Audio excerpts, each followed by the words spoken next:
Si j'avais une question à vous poser aux 5 maires et maires adjoints qui sont avec nous ce matin, c'est de vous demander qu'est-ce qui a motivé votre adhésion à Empreinte Citoyenne, qu'est-ce qui vous a poussé à rejoindre un réseau de ville participative, quelles sont vos motivations, vos intérêts, quels sont vos buts dans cette démarche.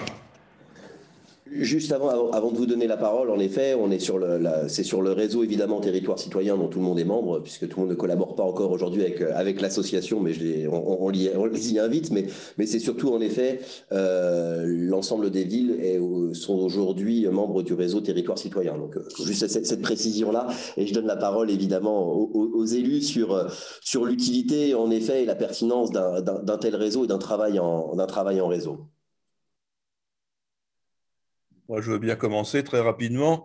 Moi, personnellement, je suis issu de l'éducation populaire et pour moi, la citoyenneté et l'éducation populaire, c'est deux termes qui se rapprochent et qui se conjuguent bien. Et j'ai retrouvé, moi, personnellement, dans Empreinte Citoyenne, cette démarche de co-construction, de collaboration, de faire avec, de faire ensemble. Donc voilà, pour moi, c'était presque naturel d'aller vers Empreinte Citoyenne. Je vais peut-être continuer. Empreinte Citoyenne, pour nous, ici à Jouarre-Pontchartrain, c'est une histoire qui a démarré il y a quelques années, puisque cette association est née à Jouarre-Pontchartrain, dans cette commune. Donc on se connaît bien avec Julien Goupil. Ouais. Et à l'époque, j'étais dans l'équipe municipale précédente. J'étais en charge des finances et du développement économique. Et j'avais identifié un besoin à l'époque d'implication plus grande des habitants. J'étais dans une équipe qui était dans une gouvernance très, très verticale et dans laquelle je ne me sentais pas forcément bien à l'aise. Et avec Julien, il m'a éclairé, et son équipe, ils m'ont éclairé sur une première approche de citoyenneté qui est la reconnaissance des citoyens par la valorisation. Et notamment, nous avons installé en 2017 les clous, les empreintes citoyennes, les clous qui permettent de reconnaître les bénévoles, les citoyens remarquables qui s'investissent avec générosité dans la commune. Donc, en plantant des clous métalliques dans le trottoir, un peu comme le font les célébrités sur le boulevard de Los Angeles. Donc, c'était nos premières approches, nos premières démarches. Et puis, naturellement, en progressant et en travaillant le projet municipal, et on a bossé avec l'équipe quasiment pendant 2 ans pour préparer ces élections, ça nous a semblé complètement logique d'être en rupture avec la verticalité des municipalités précédentes pour proposer un projet beaucoup plus horizontal, beaucoup plus impliquant, beaucoup plus populaire, un projet de proximité. Et avec Empreinte Citoyenne et les différentes idées, la démarche et la continuité s'est fait naturellement. Alors, pour Angers, en tous les cas, je prends la parole quelques instants aussi. Moi, je pourrais, au-delà même de la verticalité que vous évoquez, Monsieur Manuel, je pense qu'il y a cet aspect humain et cette relation, je pense, directe qui est essentielle au cœur de cette association et au cœur de ce réseau. Je sais que pour nous, en tous les cas ici, ça a été un bon contact entre notre DGA, notre chargé de mission et puis l'association et qui du coup permet ce contact aujourd'hui. Parce qu'en fait, là, on parle beaucoup de démarches qui sont très numériques et je pense que c'est quelque chose qu'on rencontre tous dans nos territoires. C'est-à-dire que le contexte forcément fait qu'on est encore plus sur nos plateformes et la preuve en est aujourd'hui. Mais pour autant, ce qui compte et à l'essentiel de tout ça, c'est quand même l'humain. Donc, c'est toujours ces rapports très personnels qu'on peut créer ensuite. Et c'est ça que va nous apporter demain sans doute un réseau aussi, ce réseau national. C'est de pouvoir se connaître, de se rencontrer et ensuite pouvoir échanger les bonnes pratiques. Je suis en train de le mettre en place moi ici à Angers, donc avec la métropole angevine au niveau de Angers-Loire Métropole. Je pense que déjà de se connaître en globalité sur un territoire, c'est intéressant. Et pour pouvoir passer ensuite département, région et puis arriver à un réseau national, on arrive vraiment à arriver à tisser des liens intéressants et puis du coup des échanges de bonnes pratiques comme on le fait ce matin. Merci beaucoup en tous les cas de nous offrir cette opportunité.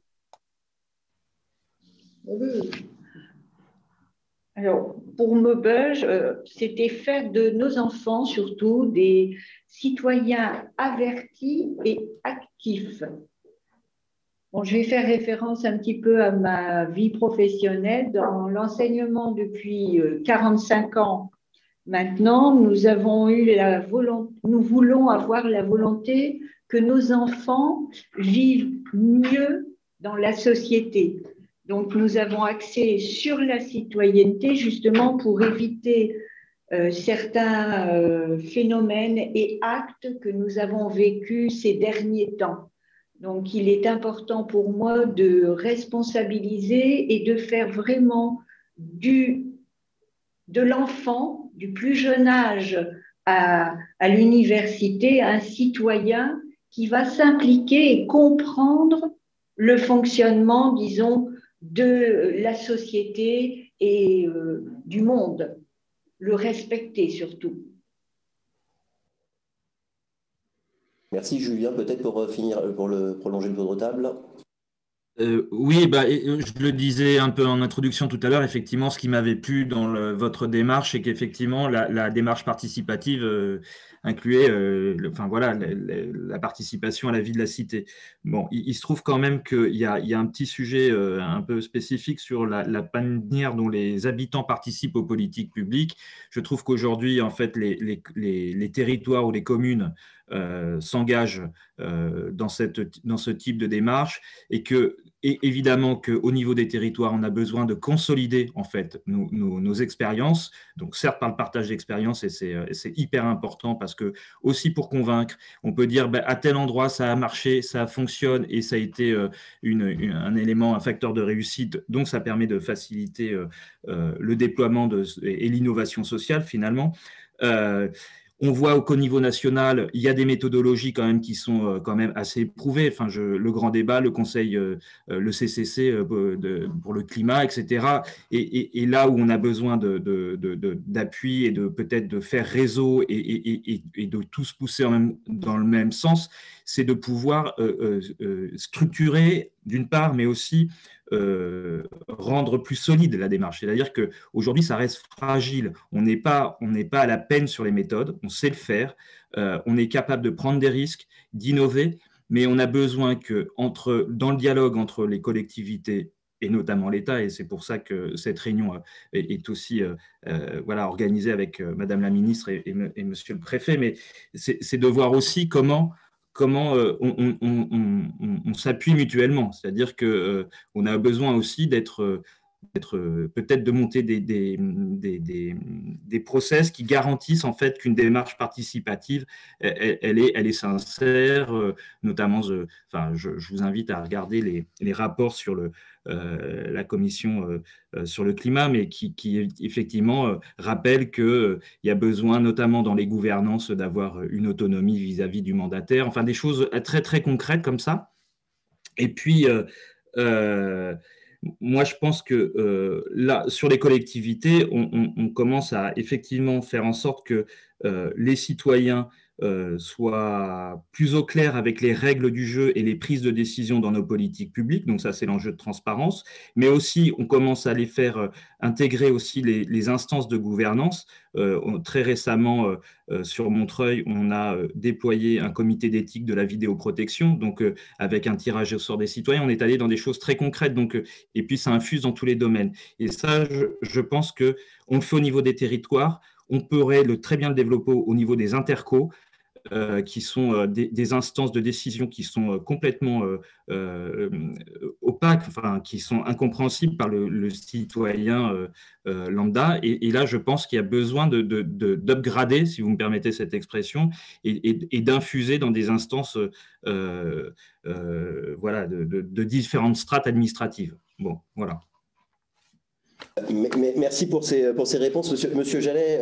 En effet, comme vous l'avez dit, vous êtes aux côtés des collectivités et donc le ministère soutient officiellement en effet ce réseau territoire citoyen. Et j'insiste bien sur la notion de réseau, puisque c'est un réseau partenarial et on est très heureux d'être aux côtés d'Idealco et de Consultovox pour animer ce réseau national. On parlera tout à l'heure rapidement du programme aussi, puisque il y aura du partage entre les collectivités, mais il y aura également des animations avec des retours d'expérience, d'autres webconférences, puisque là, il s'agit de la première. Monsieur Jallet, peut-être une question tout de même sur cet enjeu, justement, parce que vous voyez bien qu'il y a un besoin de mutualisation, de coopération, de partage, mais il y a également un besoin d'appui. Alors, j'ai envie de dire, demain, comment le ministère pourra œuvrer auprès des territoires et soutenir et appuyer l'action des territoires. Et peut-être une autre question aussi, dans quelle mesure ces territoires représentent aussi un vrai enjeu pour accompagner les missions du ministère de la Citoyenneté et, j'ai envie de dire, surtout accompagner la citoyenneté au sens large. Très bien. Alors, le ministère, de façon plus générale, l'État se tient à vos côtés dans cette démarche citoyenne, c'est-à-dire ni au-dessus ni en dessous, mais à vos côtés dans une relation de partenaire et en respectant absolument la liberté d'administration, d'organisation, d'initiative des collectivités locales. Donc nous, on est très désireux de favoriser le partage de bonnes pratiques. Et on compte beaucoup sur le réseau Territoire Citoyen et l'association Empreinte Citoyenne pour structurer, animer, développer ce réseau de villes citoyennes.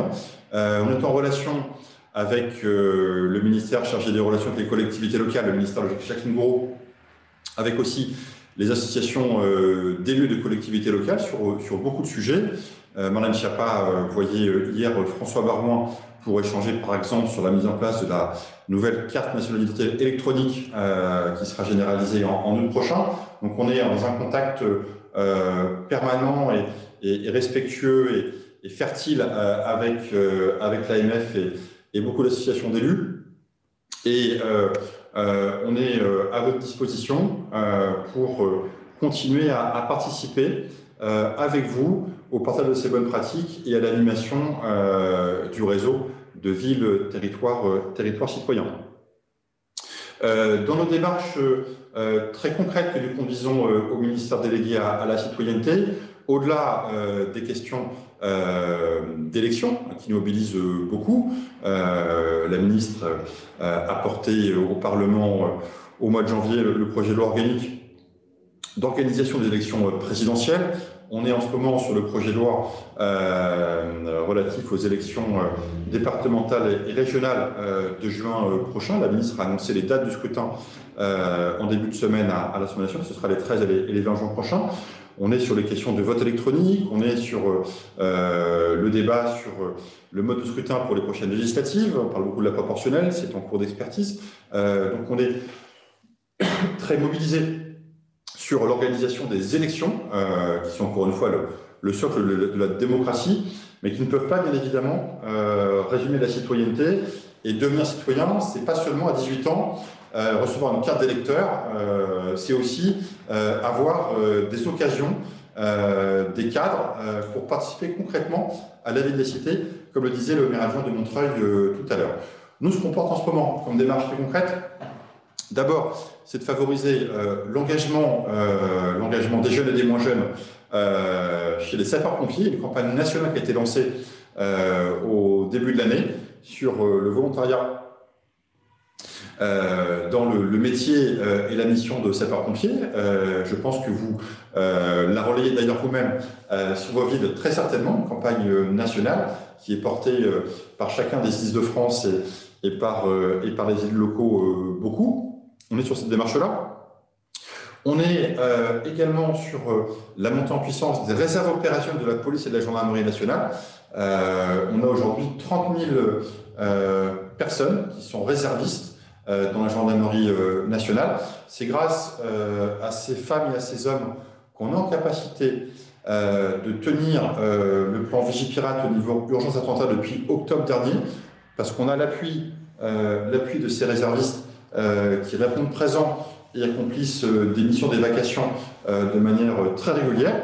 Et on va passer à 40 000 réservistes au sein de la gendarmerie contre 30 000 aujourd'hui. Et on va développer pour la police une réserve opérationnelle qui est aujourd'hui assez modeste, 6 000 personnes simplement, et on va passer à 30 000 d'ici un an. Donc on est sur une démarche d'implication, d'appel à l'engagement de citoyennes et citoyens pour participer aux missions des forces de sécurité intérieure. Et puis on a lancé une démarche. La ministre a lancé une initiative il y a 2 mois qui s'inspire, c'est le fruit du hasard, mais qui s'inspire de ce qui a été fait aussi à Jouarre-Pontchartrain avec la mise en exergue, la valorisation de citoyens qui se distinguent par leur engagement, par leur parcours de vie, qui développent des rôles modèles, des rôles positifs comme on dit. Et on a lancé une initiative sur ce qu'on appelle les prodiges de la République, qui s'inspire de ce qui a été fait sur plusieurs départements. Dans le département du Nord, peut-être que la mairie de Maubeuge connaît cette initiative portée par le préfet du Nord, à Belfort ou encore dans l'Aude, où les préfets, à l'occasion du 14 juillet, beaucoup mettent à l'honneur ce qu'on appelle des prodiges de la République, des jeunes gens qui se sont distingués soit par leur engagement, soit par leur parcours de réussite, et qui peuvent avoir un rôle modèle, un rôle inspirant pour beaucoup d'autres jeunes. Et donc, on a lancé un appel à candidature avec une plateforme nationale d'une part, et puis avec beaucoup aussi d'initiatives prises par les préfets pour faire remonter ces prodiges de la République et pouvoir les distinguer, les mettre à l'honneur. C'est aussi ça la citoyenneté, c'est aussi arriver à mettre en valeur nos concitoyens qui se distinguent par leur engagement et qui peuvent avoir un rôle d'entraînement pour beaucoup d'autres. Donc on est aussi au ministère délégué à la Citoyenneté sur des actions qui se veulent très concrètes sur ces questions importantes. Je suis obligé de m'éclipser et je vous prie de m'en excuser. J'excuse encore une fois la ministre, Marlène Schiappa, qui vous transmet ses salutations et son profond respect, sa grande estime pour votre engagement à chacune et à chacun. Et John Benmoussa, conseiller de la ministre, reste à vos côtés, si je puis dire, pour la suite de la discussion. Merci beaucoup à chacune et à chacun et grand bravo à tous. Merci monsieur Jallet. Madame Schiappa, en effet, s'est engagée, me semble-t-il, à nous faire une petite capsule pour qu'on puisse en effet avoir tout de même sa présence. En tout cas, merci d'avoir contribué à ce premier temps d'échange. Nous, ensuite, on va se retrouver avec John Benmoussa pour échanger et pour vous faire des propositions aussi concrètes pour justement mieux appuyer les collectivités, mieux appuyer le réseau. Donc, à très très vite pour vous remettre notre copie. Avec grand plaisir, merci. Merci, monsieur. Monsieur Benmoussa, vous nous entendez? Oui, très bien. Alors, merci de rester avec nous sur cette deuxième partie. Je vais peut-être proposer... Alors, je vais laisser monsieur Jallet. Au revoir, monsieur Jallet. Au revoir, monsieur Jallet. Je vais peut-être proposer à nos représentants de collectivités aussi de peut-être de faire remonter voilà, leur questionnement, leur demande d'aide, d'accompagnement, peut-être pour être dans le droit fil de ce réseau territoire citoyen en termes de coopération. Je vais m'adresser à nos élus. Qu'est-ce que vous attendez du ministère, du gouvernement plus globalement, pour faciliter cette coopération entre territoires ou tout simplement faciliter ces actions et ces démarches ancrées dans les territoires? Je vais faire un petit tour de table si vous avez... on va suivre l'ordre qu'on avait déjà. On va commencer par M. Philippe Emmanuel. Profitons de la présence de M. Benmoussa et ça nous permettra aussi d'enregistrer, comme disait Julien, ces demandes et ces attentes pour qu'on puisse là rédiger un petit... c'est pas... un petit mémoire de je ne sais combien de pages, voilà. On verra, M. Benmoussa. Voilà. Non, mais c'est voilà, dans quelle mesure le ministère peut nous appuyer, dans quelle mesure nous aussi, réseau et collectivité, on peut appuyer le ministère, on peut avoir aussi cette intention-là. Donc, on va commencer peut-être par M. Philippe Emmanuel. Donc, c'est Alain Chariot qui va prendre la parole, délégué par M. le maire. Oui, monsieur. Je pense que finalement, une communication qui serait faite au niveau national, qui donnerait plus de visibilité aux citoyens, notamment dans nos communes, nous permettrait d'accélérer ces processus qui, pour l'instant, restent quand même assez identifiés sur certaines communes. Et pour permettre une certaine crédibilité d'une part et d'autre part communication pédagogique, nous permettrait d'avancer encore plus en avant dans toutes ces démarches qu'on essaye tous de mettre en place. Et pour compléter ce que dit Alain, peut-être que le ministère là pourrait mettre en œuvre une sorte de, comment dire, de reconnaissance des meilleurs projets citoyens issus des ateliers et de la co-construction entre les élus et les habitants et les associations, pour peut-être mettre un peu de lumière sur ces idées que l'on fait émerger du terrain et que l'on porte à un niveau opérationnel. Ça pourrait être intéressant pour créer une espèce d'émulation qui amènerait effectivement dans une espèce de machine d'amplification à accroître la participation. Merci à la ville de Jouarre-Pontchartrain. Merci. On va passer à la ville de Maubeuge.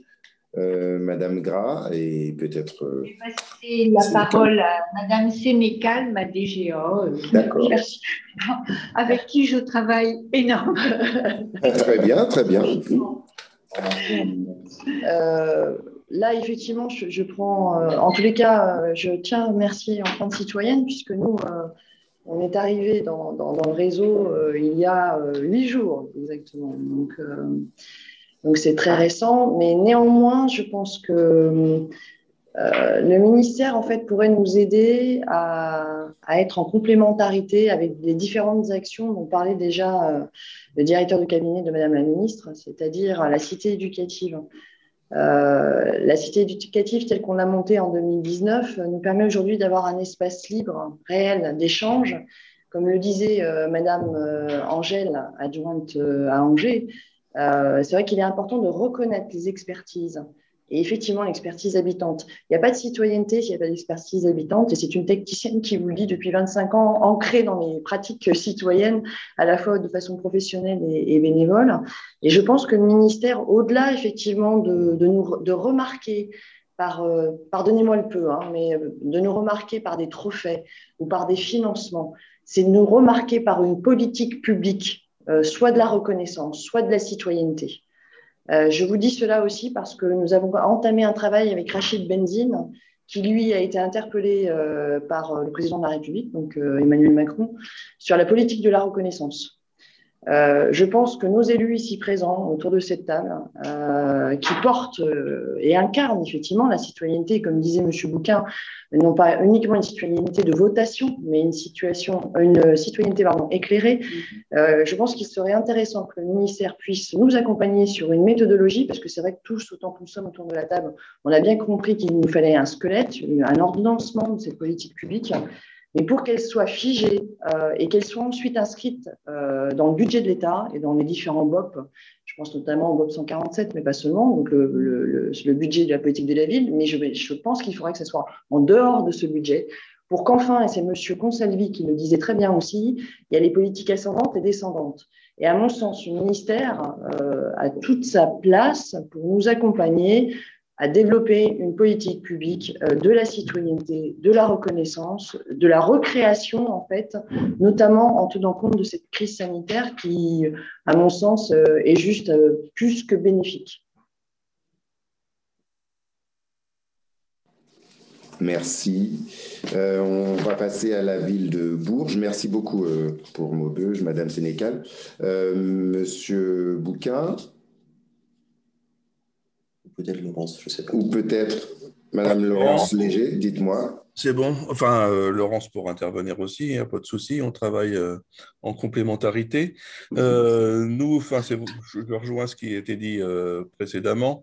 Nous, on se demandait s'il ne serait pas aussi nécessaire d'avoir des relais de proximité, parce que là, on est Bourges, vous êtes à Paris, on est un petit peu disséminés partout, parce que les politiques de citoyenneté, nous, on est engagés à Bourges, mais le territoire ne se limite pas à la ville de Bourges, il y a toutes les villes qui sont autour.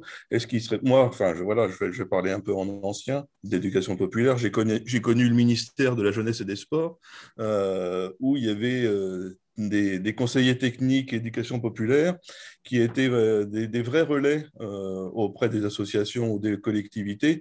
Est-ce qu'il ne serait pas nécessaire d'avoir aussi un peu une courroie de transmission entre la vie territoriale, la vie locale et le ministère, et que globalement, on ne soit pas non plus uniquement des villages gaulois dans notre département, mais que aussi il puisse y avoir des politiques qui puissent se dégager beaucoup plus largement sur un territoire, parce que là, on est la ville de Bourges, mais on est une vingtaine de communes de l'agglomération qui n'a pas forcément la même dynamique ou la même volonté. Est-ce qu'il ne serait pas nécessaire d'avoir des relais de l'État localement pour aussi nous accompagner et fédérer peut-être aussi sur un territoire, parce qu'on a de cohérence aussi, j'aurais tendance à dire que si on agit sur un territoire et pas uniquement sur une commune, et voilà, Bourges c'est 70 000 habitants, l'agglomération c'est 100 000, qu'est-ce qu'on fait des 30 000 autres qui sont autour de nous?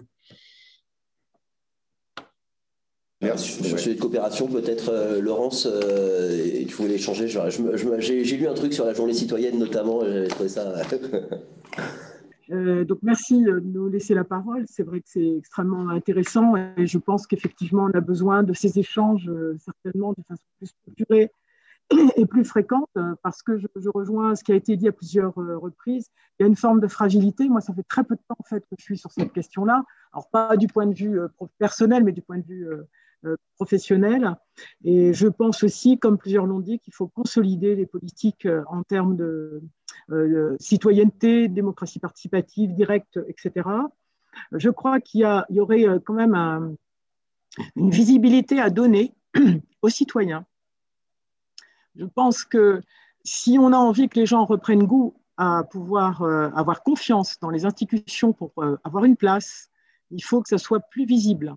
Donc, je trouve que ce que font certaines communes, c'est assez intéressant et impressionnant, mais je pense qu'on a besoin d'un relais départemental et national pour qu'il y ait effectivement une certaine cohérence et des politiques qui, finalement, sont utiles, soient vécues comme étant utiles. Parce que la question d'impact, vous disiez tout à l'heure, Madame Angèle, sur Angers, vous avez commencé à essayer d'estimer l'impact de ce qu'on fait. Nous, c'est vraiment...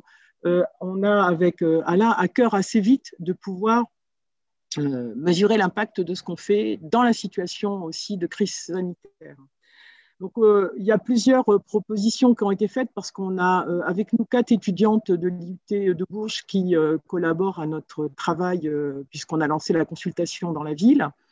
Et elles sont donc à la fois comme étudiantes sur les sciences sociales, mais aussi comme jeunes. Elles disent qu'il faudrait effectivement une journée qui soit dédiée à la question de la citoyenneté et qui soit relayée au plan national, avec peut-être un cadre commun sur justement les valeurs et les idées, pas seulement des idées qui soient, je dirais, d'utilité concrète, mais aussi de l'intérêt de participer et l'intérêt de donner son avis. Le fait qu'on puisse effectivement, comme certains disaient, avoir confiance. Et ça, ce lien de confiance, il est essentiel aujourd'hui. Et c'est un enjeu qu'on ressent tous de façon importante. Donc, moi, je me posais la question de la mise en place d'instances départementales co-présidées avec les préfets et les communes, et voire même les intercos, parce que la question de l'interco est importante aussi, comme il y a des CLSPD, qu'il y ait des comités de citoyenneté et de démocratie pour qu'on puisse échanger entre collectivités sur un territoire de façon peut-être souple, etc. Mais pas dans le CLSPD, mais une autre entité qui permettrait une reconnaissance de l'action de démocratie directe et participative. Donc, avec quelque chose qui serait légitimé par le fait que le préfet la préside, et les maires des communes les plus importantes et de toutes les communes. Donc, effectivement, à voir, et qui travaillerait au recensement des actions, qui permettrait aux techniciens aussi de valoriser, de travailler sur la reconnaissance des engagements citoyens, mais de façon récurrente et posée. Voilà, des collectifs, des collectivités et des citoyens eux-mêmes. Enfin, je veux juste terminer sur une chose parce que je pense qu'on aurait tous beaucoup de choses à dire. Nous, par exemple, on a réfléchi à un concours de la citoyenneté à l'intérieur de la commune, mais voilà, ça pourrait être une idée. Et enfin, je pense qu'on a besoin d'un référentiel d'indicateurs communs. Et je voulais juste faire référence comme idée, éventuellement, au classement mondial là, qui est intervenu sur la question des démocraties dans le monde et l'état démocratique, où il y a un référentiel qui est intéressant, qui reprend le processus électoral, le pluralisme, les libertés civiques, le fonctionnement du gouvernement et la participation politique et la culture politique. Et je me dis que ça, peut-être, on pourrait s'en inspirer pour arriver ensemble à comment dire, si on a des chiffres, si on a des données, arriver à peu près en travaillant bien sûr avec tous les gens qui travaillent sur les sciences sociales parce qu'ils sont essentiels pour voilà les quelques propositions qu'on voulait faire.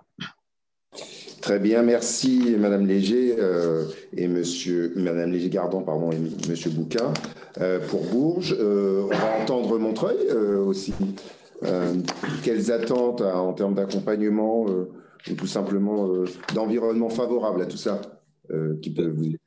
Ouais, je vais essayer d'appliquer ce qu'on applique en méthode d'intelligence collective, de ne pas répéter ce qui a déjà été dit. En tout cas, moi, je suis adjoint à la fabrique citoyenne. Ça veut dire que dans l'approche, il y a une notion de fabrique et un peu de question artisanale, c'est-à-dire que c'est adapté à chaque projet, mais aussi surtout à chaque territoire avec son ADN. Donc, il ne s'agit pas, en tout cas de notre côté, de dire que la démarche participative doit être complètement industrialisée, si vous me permettez ce terme-là. En tout cas, ce que je trouve important, c'est de pouvoir sécuriser, parce que sécuriser d'un point de vue d'abord de la méthode et de garantir la qualité des démarches qui s'engagent, voilà, histoire qu'elles ne soient pas non plus détournées de son intérêt premier. Donc, garantir l'autonomie de la gouvernance, notamment de ceux qui la pilotent, garantir aussi peut-être la représentativité, c'est-à-dire que, grosso modo, quand on lance une démarche, on s'assure que ça concerne bien la population qu'on souhaite impliquer, la diversité aussi des expertises, etc., etc. Mais du coup, ça veut dire quand même qu'il y a peut-être besoin là d'un cadre juridique qui garantisse en tout cas cet aspect-là, parce que moi j'ai le sentiment que à l'inverse d'empreintes citoyennes, qu'il y a aussi beaucoup de réseaux qui se construisent autour de l'ingénierie, et donc il y a une question de marchandisation de la démarche participative pour lequel il faut quand même rester assez vigilant aussi. Le deuxième point, c'est peut-être sur les moyens, parce que c'est le nerf de la guerre, mais moi j'entends souvent parler de droit à la participation. Voilà, donc je me dis, est-ce que, notamment, vous le disiez, dans les politiques ou le pilotage des politiques de la ville, peut-être que là, il y a aussi des moyens à débloquer pour faire en sorte que la participation soit encouragée, tout simplement. Voilà. Merci, Monsieur Consalvi. Et on va terminer avec ce tour de table avec Angers, Madame Angèle. Oui, alors, d'abord, je souscris pour une grande majorité à ce qui vient d'être dit avant, avec surtout, je trouve, l'accent local. Le slogan à Angers, nous, c'est ici, c'est Angers. Alors, on a cette spécificité, cette envie d'être spécifique aussi. Et donc, moi, je verrais un peu deux angles peut-être dans le besoin d'aide aujourd'hui. Il y a peut-être un angle par rapport à nos agents. On a reçu déjà de l'État, de vos services, des fiches récapitulatives des actions, des dispositifs qui sont élaborés par l'État et qu'on peut mettre ensuite en place sur nous. On a quand même presque 4000 agents à Angers, entre Angers et Angers-Loire Métropole. Donc, c'est important qu'on puisse avoir vraiment des actions et des dispositifs qui soient assez, à ce moment-là, non pas industriels, comme dit M. Consalvi, mais voilà, quelque chose qui soit quand même porté, cadré et incarné aussi, du coup, après à Angers auprès de nos agents. Donc ça, je pense que l'application auprès des agents, elle est importante. Et on avait un point tout à l'heure peut-être sur par exemple, un dispositif de lutte contre les violences sexistes et sexuelles spécifiquement en ce moment. Et nous, cette formation, elle a été vraiment faite auprès de nos agents, en fait, qui ensuite sont capables aussi de déployer sur le terrain. Donc, on est dans cette application vraiment au local. C'est important. Et puis, on a ensuite l'application locale, on l'a concrétisée aussi à travers un cas de mobilisation et de coordination. Est-ce qu'on pourrait imaginer un contrat local à la citoyenneté? Je trouve que ce serait intéressant et qui, du coup, dégage des vraies ambitions Ensuite, nous, on est en charge de déployer en mode fabrique peut-être, mais voilà, avec quelque chose qui soit incarné en local, qui soit signé avec l'État, mais qui soit en application locale pour garantir un cadre et surtout un objectif peut-être partagé, avec des ambitions partagées. Puis moi, j'ai un dernier point peut-être que je ressens ici aussi au niveau de l'éducation, parce qu'on disait que, enfin, j'entends qu'il y a pas mal d'anciens directeurs ou enseignants. Je vois que ce qui se fait au niveau des écoles élémentaires dans nos quartiers, aussi beaucoup les miroirs de nos quartiers. Et donc, du bien vivre ensemble, il s'apprend aussi à ce moment-là. Alors après, évidemment, il continue sur le collège, mais au moins, dans nos mains, on va dire qu'on a au moins les écoles élémentaires. Et moi, j'aimerais beaucoup pouvoir inciter les écoles à avoir leur propre budget participatif. Aujourd'hui, dans des zones d'éducation prioritaire, on demande et on obtient. Je trouve que ce serait intéressant de leur donner un tout petit peu plus de rênes, enfin les rênes des finances aussi, et c'est-à-dire de dire aux écoles, aux professeurs ou l'équipe éducative, voilà, on va vous donner un budget et en fait, libre à vous de le répartir de manière locale, avec peut-être un petit conseil, un micro-conseil citoyen au sein d'une école pour décider de ce qui va être utile d'acheter des ballons ou de repeindre la cour de récré, et pas tout sans savoir le prix que ça coûte, ou même savoir demander en fait véritablement à l'ensemble de l'école. Je trouve que ce serait intéressant de revenir vraiment à ce tout petit échelon qui est au niveau d'un quartier, d'une école. Je l'ai vécu très récemment, j'ai trouvé ça très intéressant, avec aussi voilà, beaucoup d'applications très, très concrètes au niveau de l'éducation, mais je ne suis pas au ministère de l'Éducation, mais je vous le transmets quand même, Monsieur Ben Moussa. Voilà. Merci beaucoup. Merci à vous. Beaucoup de choses ont été dites. Monsieur Ben Moussa, je vous ai vu prendre quelques notes. Est-ce qu'il y a des choses qui vous ont interpellé et peut-être qui sont déjà dans une dynamique aujourd'hui portée par le ministère de la Citoyenneté? Dites-nous un peu votre ressenti par rapport à ça et à la température qu'on vient de prendre là, sur les territoires en termes d'action collective finalement. Oui, merci. Déjà, merci à tous les élus qui participent à cette table ronde et qui viennent de formuler des propositions qui sont extrêmement riches et intéressantes. Je remarque d'abord que le fait qu'il y ait une prise en compte des questions de citoyenneté, voire une délégation à la citoyenneté au sein de conseils municipaux, c'est quelque chose finalement qui existe depuis un certain temps au niveau local, et en ce sens, les collectivités sont finalement bien meilleurs élèves que l'État, qui a créé un ministère de la citoyenneté il n'y a finalement qu'un petit peu plus de 6 mois. Et en ce sens, je pense que l'État a, à mon avis, beaucoup à apprendre de ce que font déjà les collectivités. Et comme l'a très bien dit le directeur de cabinet, il est absolument exclu sur cette question-là en particulier, qu'il y ait un rapport de hiérarchie ou de tutelle entre l'État et les collectivités. L'État doit être aux côtés des collectivités au sens le plus géographique et géométrique du terme.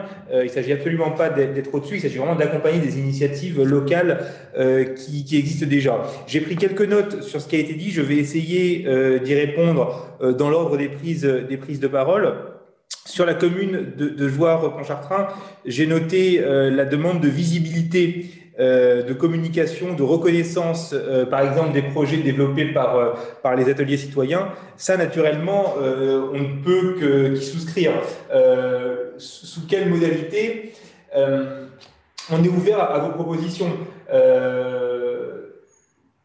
D'autres personnes ont parlé de relais locaux. Je crois que c'est la commune de Maubeuge et de Bourges qui ont parlé d'avoir des relais locaux sur ces questions de citoyenneté. Alors, le ministère de la Citoyenneté, ce n'est pas comme le ministère de l'Éducation nationale qui a une inspection d'académie, le ministère de la Santé qui a une agence régionale de santé, mais le ministère de la Citoyenneté, il est adossé au ministère de l'Intérieur qui a un réseau de préfets. Et sur ces questions de citoyenneté, comme sur beaucoup d'autres, le préfet est vraiment le relais local du ministère de la Citoyenneté pour ça. Sur les actions, par exemple, des ateliers citoyens de Jouarre-Pontchartrain, dont on voudrait faire la promotion, on peut envisager 2 échelons. On peut envisager une communication locale au niveau, on va dire, du département grâce au préfet, et selon, on va dire, la portée de l'action qu'on voudrait mettre en lumière. Si elle a un intérêt purement local, naturellement, le préfet est à mon avis le meilleur relais pour en faire la publicité et la promotion. Si on peut estimer qu'elle a un intérêt national, et là, il faudra voir, à mon avis, plusieurs des propositions et déterminer lesquelles, on peut envisager une communication relayée à un niveau national. Si je prends des remarques qui ont été faites par la commune de Maubeuge, ce qui est intéressant, c'est que la commune de Maubeuge demande plus de reconnaissance que de financement. C'est assez rare pour être souligné. Sur ces questions de reconnaissance, vous avez raison, c'est absolument fondamental. Vous avez dit travailler avec Rachid Benzine. Il se trouve que Rachid Benzine, j'ai moi-même travaillé un petit peu avec lui par le passé, puisque je viens du comité interministériel de prévention de la délinquance et de la radicalisation, qui travaille depuis longtemps avec Rachid Benzine sur des programmes de prévention de la radicalisation, notamment avec la pièce de théâtre qui a été adaptée de son très beau roman Lettre à Nour. C'est aussi une façon de reconnaître, alors un petit peu différente de ce que vous sous-entendiez peut-être, mais la pièce Lettre à Nour, c'est aussi une façon de reconnaître la singularité et les questionnements, les doutes que peuvent avoir une partie de notre jeunesse sur ces questions de radicalisation et par effet miroir de laïcité. C'est un travail qui est extrêmement important, qu'on mène déjà au niveau national, mais on est bien sûr tout à fait disposé à accompagner davantage les collectivités s'il y a, comme vous le disiez pour la commune de Maubeuge, un besoin de méthodologie. Je pense qu'effectivement, et pas seulement sur les politiques de citoyenneté, mais c'est peut-être encore plus vrai sur ce champ de la citoyenneté, qui est un champ aux frontières un petit peu, un petit peu mouvantes. C'est-à-dire que c'est pas aussi bien défini que les politiques de santé, de formation professionnelle, etc. La citoyenneté, c'est complètement transversal. On est tout à fait disposé à envisager un accompagnement méthodologique pour voir tout ce qu'on peut faire dans ce champ-là. Vous parliez par exemple de la cité éducative, je crois toujours pour la commune de Maubeuge. Bien sûr qu'une cité éducative, il faut des moyens, c'est une évidence. Sans moyens, ça n'existe pas. Mais il faut aussi un vrai travail de méthode pour implanter la cité éducative dans un territoire. Et il faut encore que la greffe prenne. Et pour que la greffe prenne, il ne s'agit pas de prendre quelque chose de national, de le claquer sur une collectivité et d'attendre que ça se fasse. Il faut des relais locaux, il faut des contacts permanents entre les services de l'État dans le département et les élus sur lesquels le dispositif est implanté. Ça, naturellement, c'est question de méthodologie, d'accompagnement, d'ingénierie territoriale. Les services de l'État sont parfaitement disposés à y prendre part. Normalement, je ne veux pas m'avancer, mais je pense que ça doit quand même être le cas dans le département du Nord, qui est un grand département. Dans chaque préfecture et parfois au niveau de sous-préfecture, vous avez des agents qui sont là au service des collectivités pour faire de l'ingénierie territoriale. C'est vrai pour des projets d'aménagement, d'urbanisme, etc. Ça peut tout à fait être aussi le cas pour des projets liés à la citoyenneté. Si je prends les remarques de la commune de Bourges, j'ai noté l'importance de donner de la visibilité aux citoyens. Là-dessus, le ministère délégué à la citoyenneté vous rejoint à 100%.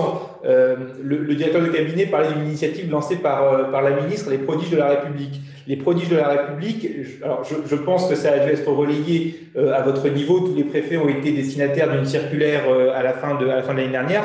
Je vous en présente l'esprit très rapidement. L'esprit, c'est de dire que tous les jours, on a des citoyens qui s'engagent au service de la collectivité. Ça a été particulièrement mis en exergue l'année passée en raison de la pandémie qui a suscité une vague d'engagement assez exceptionnelle. Il y a bien sûr les soignants qui font un travail formidable, il y a les policiers, les gendarmes qui ont vu leur charge de travail considérablement accrue par la pandémie dans un contexte beaucoup plus risqué également pour eux, puisque le policier et le gendarme, il est par définition au contact de la population et il y a des gestes barrières bien sûr, mais son métier c'est le terrain et le terrain en période de pandémie c'est particulièrement risqué. Mais il y a aussi des citoyens dont ce n'est pas le métier, si je puis dire, que d'être au service des autres, qui ont quand même voulu s'engager d'une façon ou d'une autre. Des gens qui ont ouvert des épiceries solidaires parce qu'on sait que la crise sanitaire se double d'une crise sociale et économique qui est particulièrement violente pour les jeunes, pour tous ceux qui ont un emploi précaire, pour tous ceux qui sont des saisonniers également. Des épiceries solidaires ont été ouvertes. L'année dernière, il y a eu de la fabrication et la distribution de masques également au grand public. Tous ces citoyens-là qui ont voulu s'engager, le but, c'est de les mettre en valeur. Chacun a la possibilité d'aller sur la plateforme Prodige de la République, de cliquer sur son département et de proposer quelqu'un qu'il connaît qui voudrait voir récompensé. On met son prénom, on met son nom, son adresse et on explique en 2-3 lignes ce qu'il fait. La traduction de ça va être quoi? Dans chaque département, les préfets vont sélectionner les prodiges de la République et vont désigner celui qui, par département, recevra une somme de 500 € pour la reverser à une association. L'idée, c'est de créer une espèce de cercle vertueux de la citoyenneté où quelqu'un s'engage, il est récompensé de son engagement et parce qu'il est récompensé, il peut continuer à s'engager en soutenant une association. C'est aussi une façon de mettre en lumière et de mettre à l'honneur des citoyens qui sont particulièrement engagés. J'ai aussi noté pour la commune de Bourges l'idée d'institutionnaliser, si je puis dire, la politique de citoyenneté à travers une espèce d'instance de pilotage local, avec une comparaison qui a été faite, je crois, avec les CLSPD. Alors ça, c'est une idée qui est extrêmement intéressante. Il existe en fait une myriade d'instances locales à la main du préfet. Je pense par exemple au CORA, les comités de lutte contre le racisme, l'antisémitisme et la haine. Est-ce que ces instances-là ne pourraient pas être élargies pour être des comités, alors le nom je l'invente avec vous, hein, donc ne notez pas ça et ne prenez pas ça pour argent comptant, mais un comité de pilotage de la citoyenneté, c'est une question qui mérite d'être posée. Effectivement, il n'y a pas à l'heure actuelle d'instance de pilotage local sur la citoyenneté au sens très large. Je reviendrai peut-être en fin de propos sur d'ailleurs ce qu'on peut entendre par citoyenneté. C'est une proposition qui est intéressante et je l'ai notée et je vais en parler. Juste peut-être un tout petit point de vigilance sur cette proposition. Ce qu'on voudrait à tout prix éviter, c'est de vitrifier les politiques locales de citoyenneté qui sont d'une extrême diversité. Et je pense qu'il y a autant de politiques de citoyenneté qu'il y a de communes qui s'intéressent à ces politiques. On voudrait éviter que ce soit solidifié par une instance qui aurait sans doute le défaut d'être un petit peu trop uniforme, ou la volonté malheureusement d'être un petit peu trop uniforme sur l'ensemble du territoire national et qui tendrait à gommer un petit peu les spécificités locales que vous avez d'ailleurs très bien chacune et chacun rappelé. Sur la commune de Montreuil, là la question des moyens a été posée. Oui, tout à fait. Il n'y a pas actuellement de ligne budgétaire. Quand vous regardez, pardon, je suis très long. Hein, je vais terminer. C'est bien. Effectivement, il n'y a pas de ligne budgétaire dans le budget de l'État qui soit dédié à la citoyenneté. Il n'y a pas de programme sur la citoyenneté et la citoyenneté doit aller piocher un petit peu à droite à gauche pour financer ses actions. C'est vrai, mais moi je crois que c'est une chance. C'est-à-dire que effectivement, la citoyenneté, comme c'est une politique transversale, elle touche aussi bien la politique de la ville et des actions de promotion de la citoyenneté peuvent parfaitement être financées sur du programme 147 politique de la ville. Je parle des crédits nationaux, hein, bien sûr, mais elles peuvent également être financées sur des crédits du Fonds interministériel de prévention de la délinquance parce que ça participe aussi de la citoyenneté. Cette année, le FIPD il a été porté à 69 millions d'euros, ce qui est son plus haut niveau depuis ces 10 dernières années. On peut penser également au Fonds de développement de la vie associative, le FDVA, qui a succédé il y a 2 ans à ce qu'on appelait avant la réserve parlementaire et qui permet d'avoir une utilisation qui soit beaucoup plus participative justement parce que il y a un comité de pilotage qui associe le préfet, les élus, etc. pour financer notamment des associations de proximité et d'intérêt local. Voilà. Ce que je veux dire, c'est que s'agissant des crédits, la dispersion des programmes entraîne peut-être un manque de visibilité, mais les crédits ils sont bien présents. Et s'agissant de la ville d'Angers, la ville d'Angers, une petite remarque qui est très intéressante. En matière de citoyenneté, vous avez parlé de ce que vous faites en matière de lutte contre les violences sexistes et sexuelles. La ministre que je représente, vous savez, c'est un sujet qui lui tient tout particulièrement à cœur. Et je trouve très intéressant que vous mettiez cela dans des actions de citoyenneté. Et on est parfaitement aligné avec vous sur ce point. Parce que la citoyenneté, c'est effectivement, sa première définition, c'est effectivement la participation à la vie de la cité. Ça, c'est une évidence.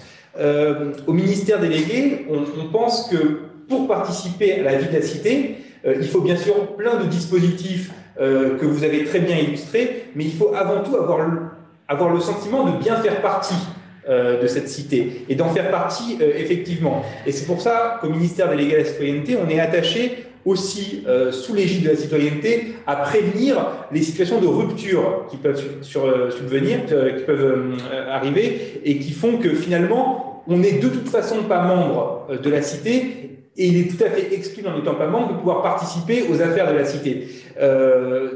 Pourquoi est-ce que je dis ça? Parce que le ministère de la Citoyenneté, il est également en charge de toutes les questions de prévention de la délinquance, de prévention de la radicalisation, de lutte contre les dérives sectaires, de lutte contre les séparatismes, de toutes les situations où finalement le citoyen risque de ne plus être citoyen et de décrocher, si je puis dire, de la cité. Et les violences sexistes et sexuelles, ça en fait complètement partie, parce qu'une femme victime de violence, parce que ce sont quand même naturellement beaucoup plus souvent les femmes qui le sont, une femme victime de violence ne peut pas exercer pleinement sa citoyenneté tant qu'elle est victime de violence, c'est-à-dire sous l'emprise physique de quelqu'un d'autre. Donc je trouve très intéressant que vous ayez mis cela dans les actions de citoyenneté.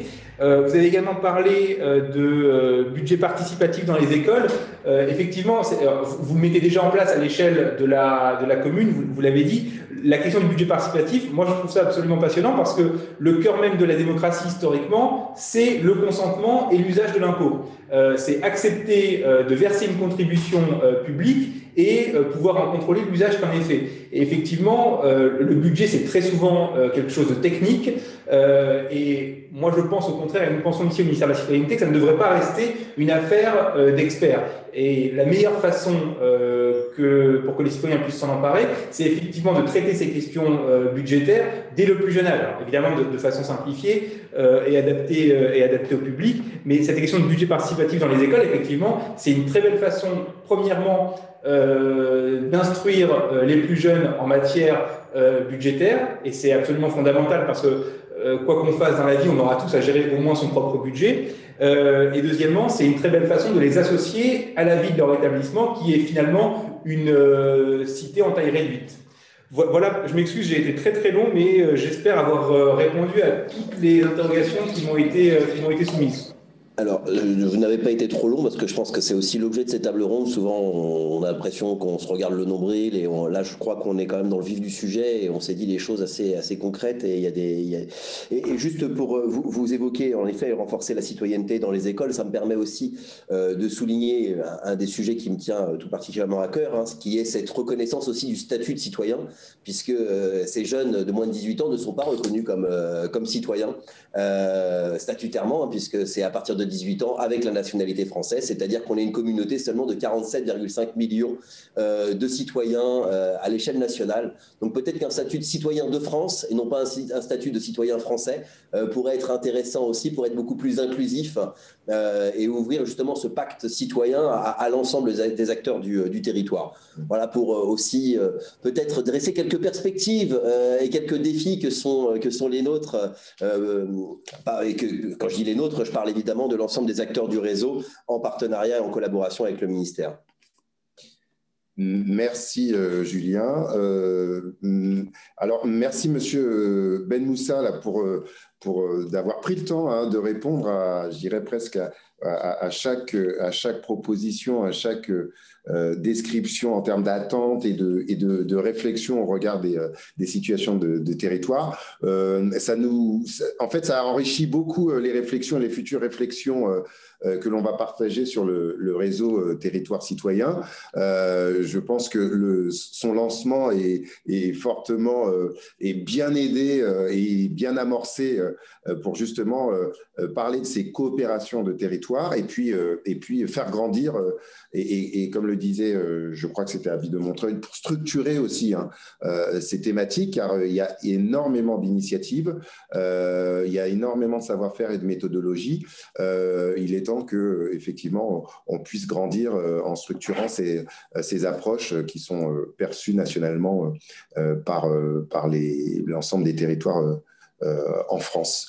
Je crois qu'on arrive au terme de ce temps d'échange table ronde qui a démarré ce matin. Qu'est-ce qu'on peut dire sur le réseau à partir de la semaine prochaine?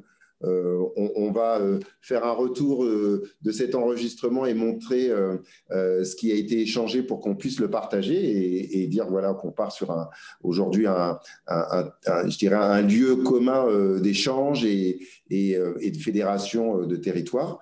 Donc on va se donner rendez-vous la semaine prochaine pour partager cet enregistrement et bien entendu noter ces idées. Alors, bien entendu, on va faire ça entre partenaires là, avec l'association Empreinte Citoyenne que vous connaissez, Idealco que je représente, et puis Consulte Vox qui est aussi notre partenaire, mais pour un peu voilà organiser et partager cette pensée. Et aujourd'hui, cette matinée très riche, vraiment, on pensait rester 1 heure ensemble, on est resté quasiment 2 heures et demie là-dessus.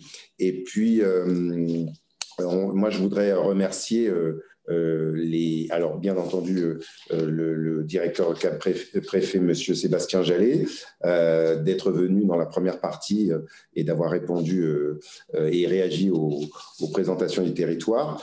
Et puis je vais remercier donc nos élus et nos responsables ce matin qui représentent la ville de Jouarre, Pontchartrain, Maubeuge, Bourges, Montreuil et Angers, d'avoir vraiment participé et échangé sur ces questions et ces enjeux, d'avoir proposé, d'avoir interpellé bien entendu nos représentants du ministère pour construire en fait voilà cette nouvelle coopération entre territoires sur cette question de citoyenneté.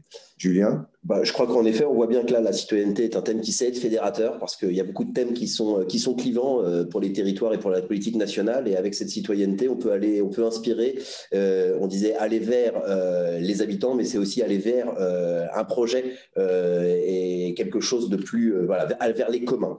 Je voulais juste insister là-dessus. Je remercie évidemment l'ensemble des collectivités et bien sûr le ministère. L'ordre du jour a été un tout petit peu bousculé par l'absence évidemment de Madame la ministre qui s'est excusée à plusieurs reprises et du coup qui nous fera tout de même un témoignage de ce soutien.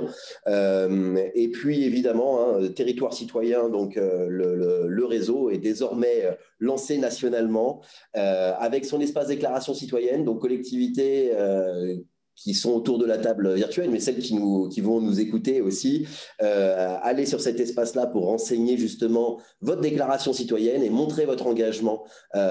Et comme ça, on aura l'agrégation comme ça de toutes les initiatives des territoires.